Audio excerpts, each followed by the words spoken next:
Good morning all of you. आज हम पढ़ेंगे रूट एफेक्ट ऑर्गेनाइजेशन।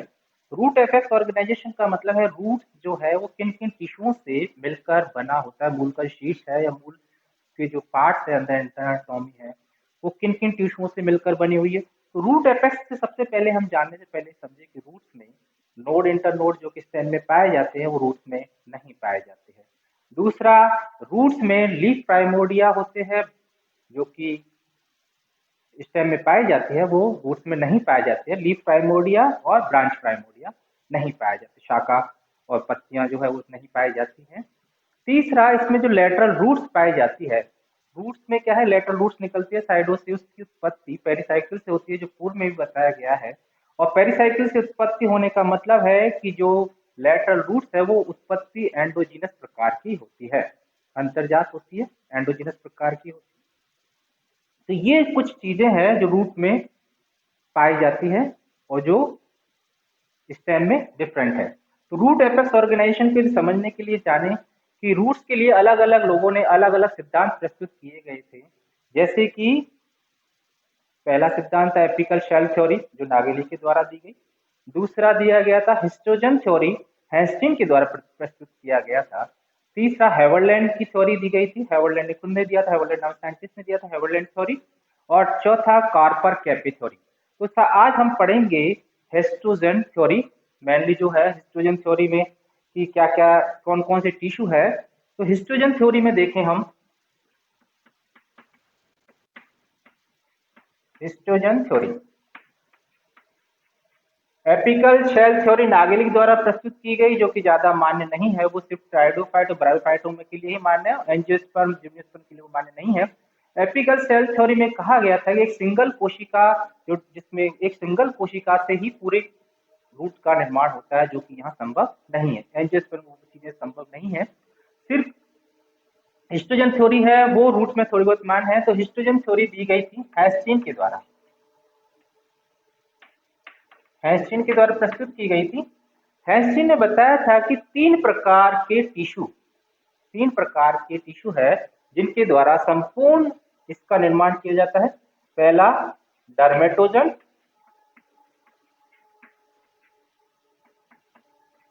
दूसरा पेरिब्लेम, तीसरा प्लीरो। ये तीन पार्ट स्टेम में भी पाए जाते हैं और रूट में भी होते हैं। रूट में एक चौथा और पाया जाता है, मोनो कैलिप्टोजन, कैलिप्टोजन भी पाया जाता है। रूट की खासियत ये है कि रूट जहां ये इस प्रकार से रूट है तो रूट के शीर्ष पर एक रूट कैप भी पाया जाता है। ये रूट कैप है, मूल गोप जिसको कहा जाता है रूट कैप है। और इसके पीछे जो जो इसका वृद्धि शीर्ष है वो रूट के पीछे हो जाता है, आगे क्या हो जाएगा, रूट कैप। तो मूल शीर्ष कहाँ चला गया, मूल शीर्ष पीछे रह गया, मूल शीर्ष सब टर्मिनल स्थिति पर आ गया है रूट एपेक्स, और रूट कैप टॉप पे चला गया। तो रूट जब भी आप देखेंगे तो रूट कैप सबसे आगे आगे दिखाई देगा और उसके पीछे दिखाई देगा मूल का शीर्ष यहाँ होता है पीछे की तरफ। तो टर्मिनल तो हो गया रूट कैप और थर्ड टर्मिनल से में आ गया मूल शीर्ष, रूट एपेक्स आ जाता है। तो मूल शीर्ष जो की संरचना है उसको देखने की कोशिश करें तो ये देखिए इस प्रकार से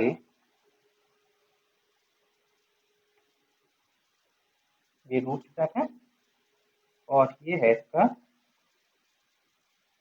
रूट कैप, ये रूट कैप। अब इसका निर्माण किसके द्वारा किया जाता है तो ये देखें कि सबसे बाहर डर्मेटोजन होती है। डर्मेटोजन जो कोशिकाएं होती है इसमें एंटीक्लाइनल डिविजन होते हैं।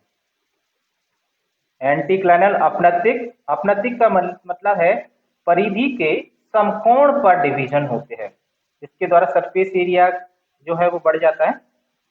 एंटीक्लाइनल का मतलब है ये परिधि, परिधि के समकोण पर, ये परिधि और इसके समकोण पर ये समकोण, परिधि के समकोण पर यदि कोई विभाजन होते हैं तो इस प्रकार के विभाजनों को एंटीक्लाइनल डिवीजन व अपनतिक विभाजन कहा जाता है।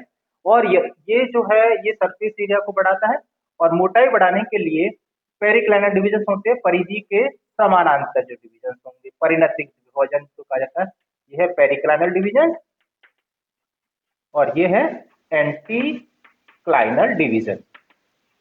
दोनों में अंतर है। अपनतिक परिधि के समकोण पर यदि विभाजन होते हैं, ये परिधि के समकोण पर, और परिधि के यदि समानांतर विभाजन होते हैं तो पेरिक्लिनल डिवीजन बोलेंगे। परिणतिक कहा जाएगा परिणतिक विभाजन, और इसको कहा जाएगा अपनतिक विभाजन। तो डर्मेटोजन जो कोशिकाएं हैं सबसे बाहर वाली, जो कि एपिडर्मिस का निर्माण करती है, इसमें परिणतिक विभाजन एंटीक्लाइनल डिवीजन होते हैं और ये एपिडर्मिस का निर्माण करती है। अब इसके अंदर पाया जाएगा पेरिविलेम। ये पेरिविलेम कोशिकाएं होती हैं, पेरिविलेम कोशिकाएं हैं।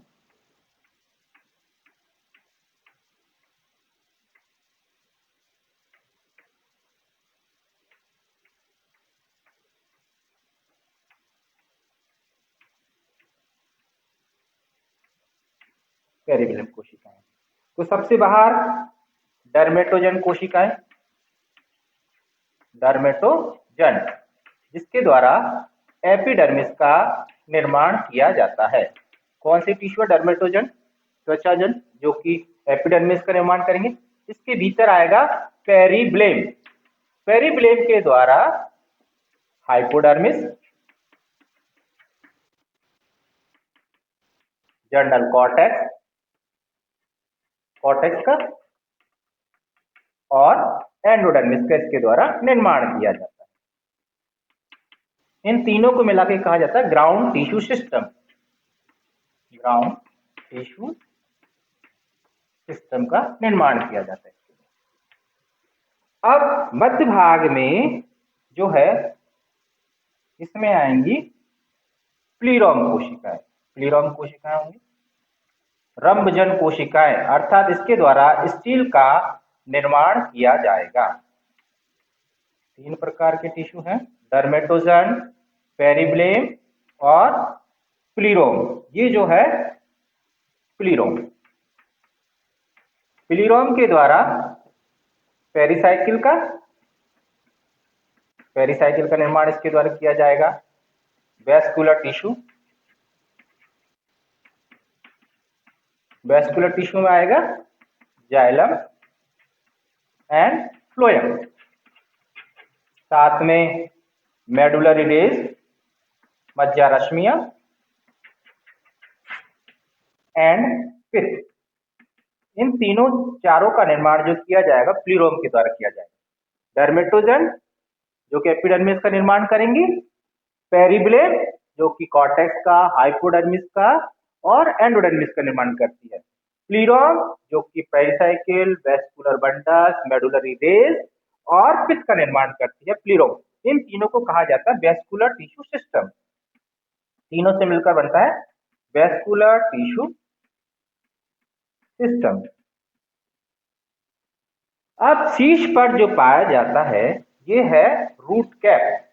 डाइकॉट प्लांट्स में ये जो रूट कैप का निर्माण है ये डर्मेटोजन के द्वारा ही किया जाता है। ये है रूट कैप। तो डाइकॉट प्लांट में रूट कैप की जो उत्पत्ति होती है वो डर्मेटोजन के द्वारा, जो सबसे बाहर एपिडर्मिस से वही रूट कैप का निर्माण करता है। लेकिन एक बीजपत्री पादपों में डर्मेटोजन और रूट कैप के मध्य में एक अन्य लेयर पाई जाती है, इसको बोलते हैं कैलिप्ट्रा, कैलिप्ट्रोजन। इसको कहा जाएगा कैलिप्ट्रोजन। इसमें मोनोकॉट एक बीजपत्री पादपों की जड़ों में एक चौथा टिश्यू पाया जाता है जिसके द्वारा रूट कैप का निर्माण किया जाता है। इसको कहा जाएगा कैलिप्ट्रोजन।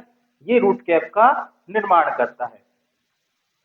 अब सबसे खास बात ये तो हो गए चार की, रूट कैप का निर्माण डाइकॉट में तो डर्मेटोजन के द्वारा किया जाएगा और मोनोकॉट में कैलिप्ट्रोजन के द्वारा रूट कैप का निर्माण किया जाएगा। लेकिन क्लोप्स नामक साइंटिस्ट ने मक्का की जड़ों में एक शांत बिंदु खोजा जिसका नाम दिया क्विसेंट सेंटर। यहां पर एक टोपी के आकार का संरचना को खोजा, इसको नाम दिया उन्होंने क्विसेंट सेंटर।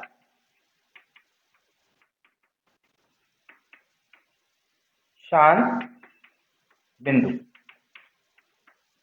ये क्वेश्चन बहुत सी बार पूछा जाता है कि क्विसेंट सेंटर क्या चीज है, क्विसेंट सेंटर खोज किसने की, तो खोज करता है इसके क्लॉप्स।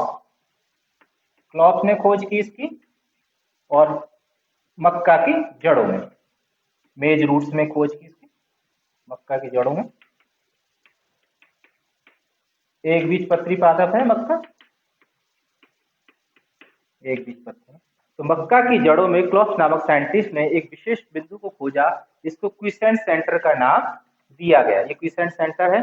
अब क्विसेंट सेंटर में डीएनए और प्रोटीन, ये जो क्विसेंट सेंटर है इसमें डीएनए, आरएनए और प्रोटीन बहुत ही कम मात्रा में पाया जाता है, और ज्यादातर माइटोकॉन्ड्रिया, एंडोप्लाज्मिक रेटिकुलम है, ये भी बहुत कम मात्रा में पाए जाते हैं।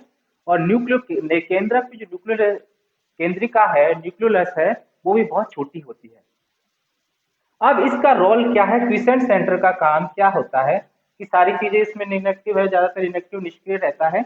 लेकिन जब कभी भी कैल्प्टोजन नष्ट हो जाता है, तब ये क्विसेंट सेंटर कैल्प्टोजन का निर्माण करता है। तो ये क्विसेंट सेंटर का काम हो गया कि इसका कैल्प्टोजन का निर्माण करना। तो क्विसेंट सेंटर की खोज की क्लॉप्स नामक साइंटिस्ट ने मक्का की जड़ों में। तो रूट एपेक्स ऑर्गेनाइजेशन में देखा हमने कि डाइकॉट प्लांट में 3 प्रकार के टिश्यूओं से रूट एपेक्स का फॉर्मेशन होता है, जबकि मोनोकॉट में 4 प्रकार के टिश्यू जो पाए जाते हैं, जिसके द्वारा रूट एपेक्स का निर्माण होता है। डाइकॉट में डर्मेटोजन, पेरिब्लेम और प्लीरोम। डर्मेटोजन के द्वारा एपिडर्मिस का, रूट कैप का निर्माण होता है। रूट कैप का निर्माण epidermis plus root cap, dicot plant, root cap. Periblem के द्वारा कॉर्टेक्स का निर्माण होगा, हाइपोडर्मिस का, जनरल कॉर्टेक्स, हाइपोडर्म, एंडोडर्मिस का निर्माण होता है, ग्राउंड ट्यूब सिस्टम का बनता है। प्लीरोम के द्वारा पेरिसाइकिल, वेस्कुलर टिश्यू, मेडुलरी पिथ का निर्माण होता है, वेस्कुलर टिश्यू सिस्टम का इसके द्वारा निर्माण होता है। और ये जो कैलिप्टोजन है ये मोनोकॉट प्लांट्स में पाया जाता है। कैलिप्टोजन का मोनोकॉट प्लांट में पाया जाएगा, इसके द्वारा रूट कैप का निर्माण किया जाता है। साथ में खास बात इसमें क्विसेंट एक बीजपत्री पादपों की जड़ों में क्विसेंट सेंटर पाया जाता है, जिसकी खोज की क्लॉप्स नामक वैज्ञानिक ने मक्का की जड़ों में। तो क्विसेंट सेंटर प्रोटीन डीएनए की मात्रा बहुत कम होती है, डीएनए आरएनए प्रोटीन की मात्रा कम होती है, इनएक्टिव होता है, निष्क्रिय होता है। और जब कभी भी कैलिप्टोजन नष्ट हो जाता है, पाया कहाँ जाएगा, कैलिप्टोजन और डर्मेटोजन के मध्य में। टोपीनुमा संरचना, डर्मेटोजन कैलिप्टोजन मध्य में पाया जाएगा। और जब कभी भी कैलिप्टोजन किसी कारण से नष्ट हो जाएगा, तो ये कैलिप्टोजन का निर्माण करता है। तो ये है क्विसेंट सेंटर। ज्यादा तो क्वेश्चन पूछा जाता है क्विसेंट सेंटर का बारे में। Thank you.